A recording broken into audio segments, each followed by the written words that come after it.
Ang bansang Japan ngayon mga idol ay ang nag-iisang bansa sa Asia na mayroong napakaraming kampiyon sa palakasan na kung tawagin natin ay ang boxing. Dahil sa tinalo lang naman po kasi nito ang ating mga kababayan na kampiyon sa palakasang ito.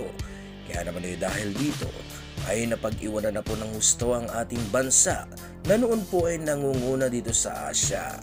Marami po dito sa ating mga kababayan ang nagtatanong sa kung bakit nga ba panay sa bansang Japan dinadaraos sa mga laban nitong mga Hapon, partikular na sa mga world title fight katulad ng laban nitong si The Monster na Uya Inoue. Ang pangunahing dahilan po dyan mga idol kung bakit napapapayag ang mga bigating mga promoter na sa Japan idaos sa mabibigat na laban ay dahil sa binibigay po kasi nito mga Hapon ang lugar o arena na gagamitin sa laban ng walang bayad. O sa ibang salita pa po mga idol ay hindi gumagastos pa ang promoter sa venue ng laban. Hindi katulad ng mabibigat na laban sa Amerika na sobrang laki ang binabayad, lalong-lalo na kung gaganapin ang laban sa MGM Grand Garden Arena. Ang pangalawang dahilan po ay natatakot kasi itong mga Hapon sa kung papaano nga ba mga siwa ng laban ng mga Amerikano. Tingin po kasi ng mga Hapon ay hindi kuno patas ang nagiging hatol ng mga Kano sa oras na may Amerikanong nakapaloob sa laban, na kung saan po ay nagbabago ang dapat kalabasan ng laban dahil sa may iniingatan na boksingerong ginagatasan. Pero hindi kasi nila pansin na ganito na rin sila mamalakad ng laban dahil sa iniingatan ang mga boksingerong Hapon na sa pilitang pinapahinto po agad ang laban kahit ang layo naman ng cut ng Hapon sa kanyang mata. At bukod pa doon ay sobrang liit pa nga na agad-agad pong tinakpan ng tela para hindi makita sa kamera. Katulad na lamang ng nangyari sa nakalaban nitong si General Cuadro Alas Casimero na Hapon na si Yukinori Ogoni, na kung saan ay para maiwasan na ang mabibigat na suntok nitong si Casimero ay kaya naman gumawa agad ng paraan ng mga Hapon para mahinto ang nasasabing laban. Pero kung sa Amerika po kasi ginanap ang laban ay hindi po makakaayaw ang Hapon na ito. Dahil sa Amerika lang naman po kasi nagaganap ang talagang basagan ng pagmumuka. At kung titignan natin ang cut ni Ogoni kumpara sa cut nitong si Pacquiao at Marquez na natamo dito sa kanilang pangalawang pagtatapat mga idol, magmumukhang kagat na lamang nitong langgam ang cut ni Ogoni sa sobrang liit. Diba mga idol? Malalakas naman po talaga ang mga Hapon ngayon at hindi natin matatawaran yan. Kaya lamang, para po kasi sa mga lehitimong mga boxing fanatic, ay kailangan mo munang patunayan ang iyong sarili sa mga dekalibre at mabibigat na pangalan para tuluyan kang kahangaan. Ngayon, maihahain po ako na laban para sa inyo mga idol.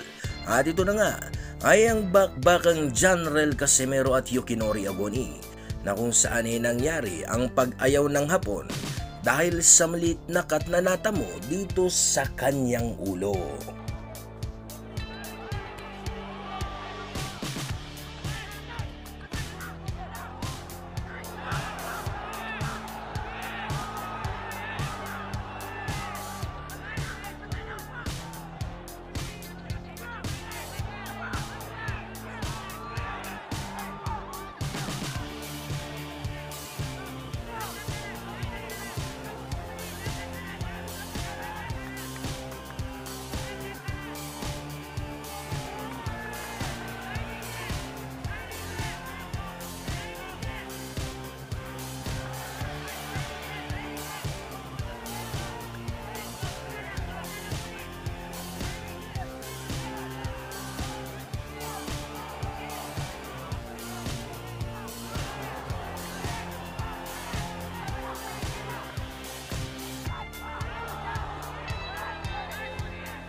ます。ただいま第4ラウンドの途中。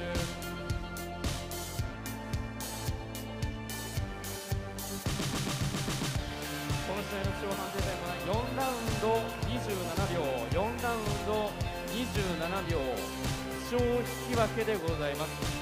この試合の負傷引き分けタイムは